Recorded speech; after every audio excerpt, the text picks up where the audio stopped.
Alors ce qu'il y a d'extraordinaire à Angoulême, dans ce festival de bande dessinée, c'est que c'est aussi bien dans des bulles qu'a lieu l'exposition, mais aussi dans des lieux tout à fait insolites, comme on peut le voir dans cette église romane d'Angoulême. Donc on va voir ce qu'il y a à l'intérieur.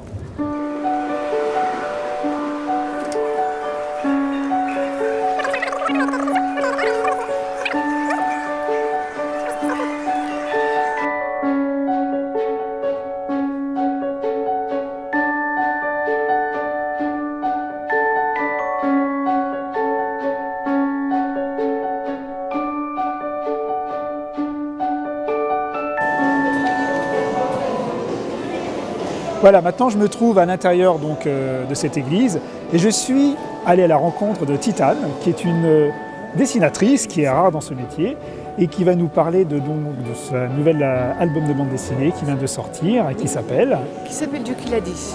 D'accord, et ça parle de quoi grosso modo? En fait ça parle de Dieu, d'une façon humoristique, donc c'est un peu ouvert pour tout le monde, les bouddhistes, les taoïstes, les musulmans. C'est en fait une approche de la Bible humoristique dans la mesure où c'est une petite fille qui lit la Bible et qui comprend tout de travers. Mais avec les passages de la Bible qui sont respectés, qui sont quelques petites lignes, et puis il y a l'humour qui enrobe toute la partie, comment dirais-je, profonde et intéressante. Et c'est comme, si vous voulez, on avale un message sérieux et profond avec l'humour. Tout ça sur le ton de l'humour, voilà. C'est ça. Et la petite fille s'appelle comment? Elle n'a pas de nom, elle a est pas de nom. universelle. Non. Elle est universelle. Elle est universelle parce qu'en fait le livre est traduit dans différentes langues et je pense que chacun se retrouve dans la petite fille et je ne veux pas lui donner un ton anglais ou une autre langue. Donc on la laisse libre parce que le message c'est un message de Dieu et c'est rien à voir avec la petite fille finalement. Elle comprend tout travers. Voilà. Donc là vous avez deux albums, tome 1 et tome 2, et sur le troisième. Oui. Voilà. Oui, parce que finalement il y a une demande. Enfin en tout cas, c'était d'abord lancé en anglais.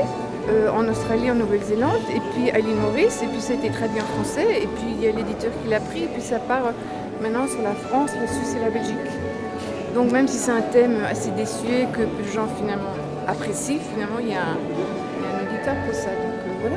D'accord. Bon bah c'était un plaisir et on vous souhaite une bonne continuation de ce métier. Merci beaucoup. Voilà, et vivement le tome 3 alors, hein, oui, c'est ça? Oui, bientôt, dans 6 D'accord. mois en fait. Voilà. Merci Titane. Je vous en prie.